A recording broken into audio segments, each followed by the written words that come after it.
যেদিন ঘুম ভাঙবে, ঘুম ভাঙার পরে উনি দেখবেন যে পুরো বাংলাদেশ ধ্বংস হয়ে গেছে। বন্ধুরা আমার, বাংলাদেশের এই ধ্বংসের কারিগর ডক্টর ইউনূস, আমরা তাকে আর ক্ষমতায় দেখতে চাই না। বন্ধুরা আমার,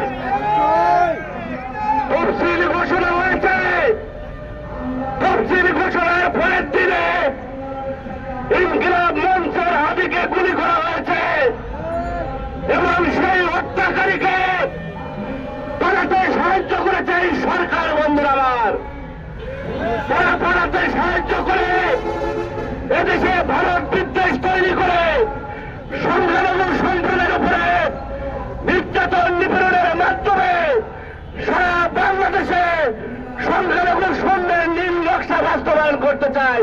বন্ধুরা আমার, আজকে এই মানববন্ধন থেকে বলতে চাই, ডক্টর মোহাম্মদ ইউনূস, আপনি যে স্বপ্ন দেখেছেন বাংলাদেশের সনাতনী সম্প্রদায় ঐক্যবদ্ধভাবে আপনার সেই ঘুরে দেখা স্বপ্ন বাস্তবায়ন হতে দেবে না। বন্ধুরা আমার, এদেশের সূর্য সন্তানেরা মোস্তফা সূর্য সেন থেকে শুরু করে প্রীতিলতা ওয়াদ্দেরের রক্ত আমাদের বহমান। আমরা লড়াই করার জন্য অস্ত্র ধরতে জানি, বলে যাবেন না রক্তের বিনিময়ে রক্ত দেওয়ার জন্য প্রয়োজনে আমাদের প্রস্তুত থাকবো। বন্ধুরা আমার, আজকে আমার ভাই দীপুকে যেভাবে হত্যা করা হয়েছে এর দায়ভার রাষ্ট্রকে নিতে হবে।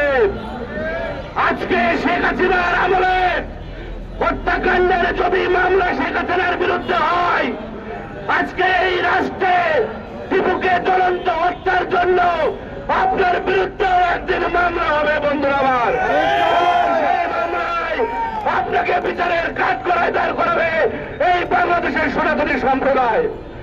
আপনি রাষ্ট্র চালাতে সম্পূর্ণভাবে ব্যর্থ হয়েছেন। আমরা এই ব্যর্থ শাসককে দেখতে চাই না। আপনার অধীনে কোন সুষ্ঠু নির্বাচন হতে পারে না। আপনি অনীতিবিলম্বে পদত্যাগ করুন। আপনি পদত্যাগ করার সাথে সাথে সারা বাংলাদেশের প্রতিটি ঘরে ঘরে মিষ্টি বিতরণ আরম্ভ হবে।